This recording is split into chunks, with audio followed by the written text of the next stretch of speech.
matin 8 heures, on a fait un exercice de crise pour se préparer à toute éventualité. Alors on n'est jamais prêt, mais on sait que la crise, ça s'anticipe, ça se prépare.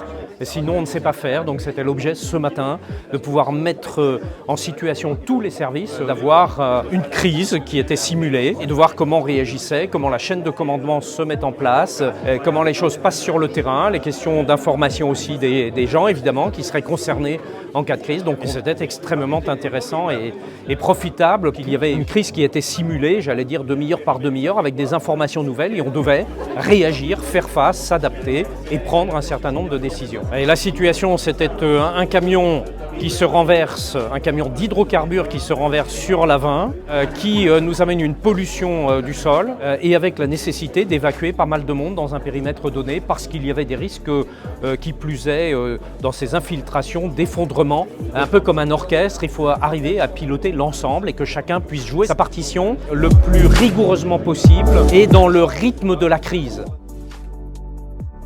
Nous avons créé une salle de crise en mairie qui est avec tous les écrans, avec l'ensemble des réseaux nécessaires pour la gestion. Nous avons une chaîne de commandement avec des gens à l'extérieur qui ont joué aussi cet exercice et cette chaîne de commandement a bien fonctionné avec des gens sur le terrain qui ont répondu présent et qui ont permis d'articuler tous les dispositifs qui sont mis en œuvre. Il faut qu'on ait une rigueur militaire pour gérer au mieux la crise qui par définition sera difficile à gérer.